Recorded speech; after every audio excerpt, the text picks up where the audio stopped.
നമസ്കാരം. ഹൈന്ദവ വിശ്വാസവുമായി ബന്ധപ്പെട്ട ഒരു ദേവതയാണ് വിഷ്ണുമായ സ്വാമി അല്ലെങ്കിൽ ചാത്തൻ. പാർവതി പരമേശ്വരന്മാരുടെ പുത്രനായിട്ടാണ് പൊന്നുണ്ണി വിഷ്ണുമായയെ കണക്കാക്കപ്പെടുന്നത്. അസുരന്മാരെ നിഗ്രഹിക്കാൻ വേണ്ടി ഭൂമിയിലേക്ക് അവതാരമെടുത്തു എന്നതാണ് വിശ്വാസം.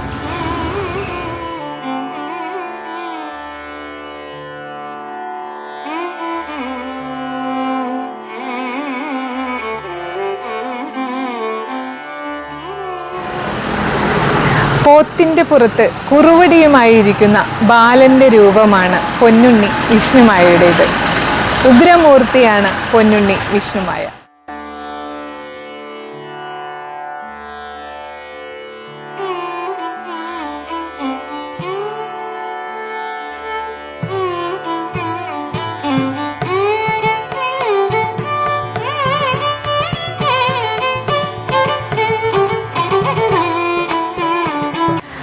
പൊന്നുണ്ണി വിഷ്ണുമായയെ ആരാധിക്കുന്നവർക്ക് സകലമാന ഐശ്വര്യവും ശ്രേയസ്സും അഭിവൃദ്ധിയും ഉണ്ടാകുന്നു എന്നതാണ് വിശ്വാസം. വാക്കിന് വ്യവസ്ഥ പാലിക്കുന്ന ഒരു ദൈവമാണ് പൊന്നുണ്ണി വിഷ്ണുമായ.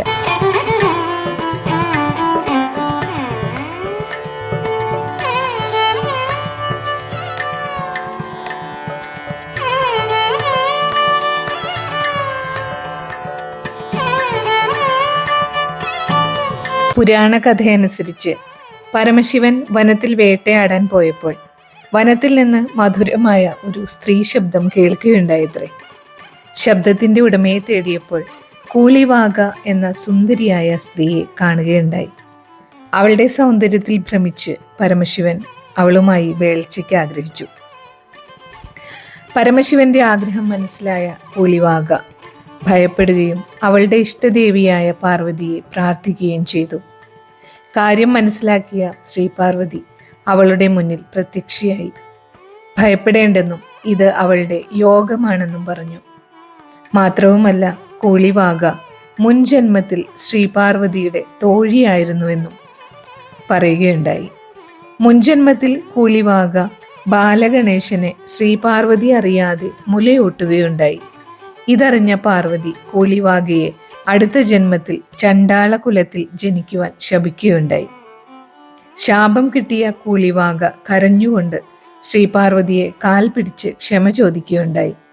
കോപം മാറിയ ശ്രീപാർവതി കൂളിവാകയോട് പറഞ്ഞു, അടുത്ത ജന്മത്തിൽ നിനക്ക് ശ്രീ പരമേശ്വരന്റെ പുത്രനെ മുലയൂട്ടി വളർത്താൻ ഭാഗ്യമുണ്ടാകുമെന്ന്.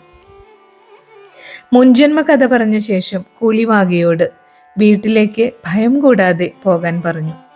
അതിനുശേഷം ദേവി വേഷം മാറി കൂളിവാകയായി മാറി ശ്രീ പരമേശ്വരന്റെ അടുത്തേക്ക് പോയി വേൾച്ചയിൽ ഏർപ്പെടുകയും ചെയ്തു.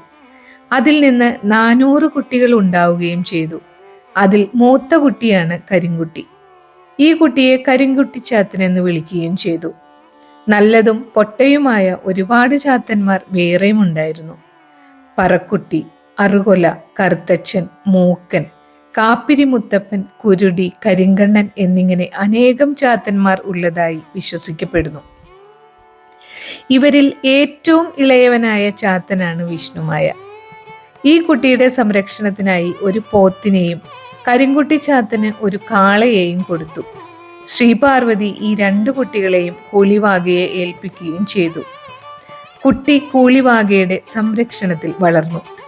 ഇവർക്ക് പല അത്ഭുത ശക്തികളും ശിവനും പാർവതിയും നൽകുകയുണ്ടായി. ചാത്തന്മാർ പലതരത്തിലുള്ള സഹായങ്ങളും അത്ഭുതങ്ങളും കാട്ടി ആ ഗോത്രത്തിൽ കഴിഞ്ഞു വന്നു.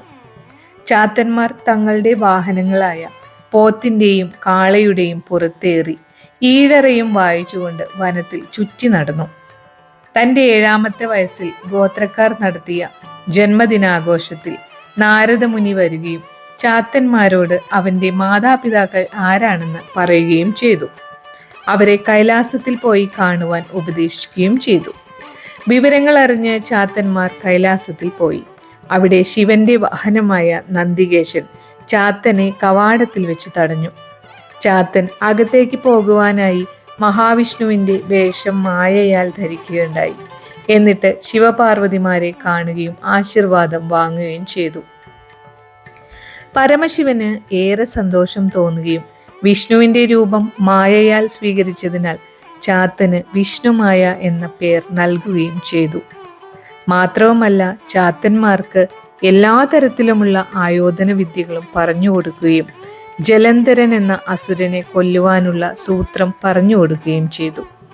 പിന്നീട് ചാത്തൻ 3 ലോകം കീഴടക്കിയ ജലന്ധരനെ പോരിന് വിളിക്കുകയും ചെയ്തു. തുടർന്നുണ്ടായ യുദ്ധത്തിൽ ചാത്തൻ മഹാവിഷ്ണുവിൻ്റെ ആയുധമായ സുദർശന ചക്രത്തിൻ്റെ രൂപം കൊള്ളുകയും ജലന്ധരനെ വധിക്കുവാനായി പിന്നാലെ പോവുകയും ചെയ്തു. ജലന്ധരൻ 3 ലോകത്തും പലയിടത്തും ഓടി ഒളിക്കാൻ തുടങ്ങി. അവസാനം കടലിൽ ഒളിച്ചു. പിന്തുടർന്നു വന്ന സുദർശന ചക്രത്തിൻ്റെ ജ്വാലയാൽ കടൽ ജലം തിളയ്ക്കാൻ തുടങ്ങി. ചൂട് സഹിക്കാൻ വയ്യാതെ കടലിൽ നിന്ന് പുറത്തു വന്ന ജലന്ധരൻ വധിക്കപ്പെടുകയും ചെയ്തു. സന്തോഷഭരിതരായ ദേവന്മാർ ചാത്തനെ സ്വർഗലോകത്തേക്ക് കൊണ്ടുപോവുകയും അവിടെ താമസിക്കാൻ നിർബന്ധിക്കുകയും ചെയ്തു. പക്ഷേ തനിക്ക് പഴയ ഗോത്രവർഗക്കാർക്കൊപ്പം താമസിക്കാനാണ് താല്പര്യം എന്ന് പറഞ്ഞുകൊണ്ട് അദ്ദേഹം തിരിച്ചു വരികയും ചെയ്തു. വിഷ്ണുമായ സ്വാമി ഏവരെയും അനുഗ്രഹിക്കട്ടെ. അടുത്ത വീഡിയോയിലൂടെ നമുക്ക് ഇനിയും കാണാം. അതുവരേക്കും ബൈ.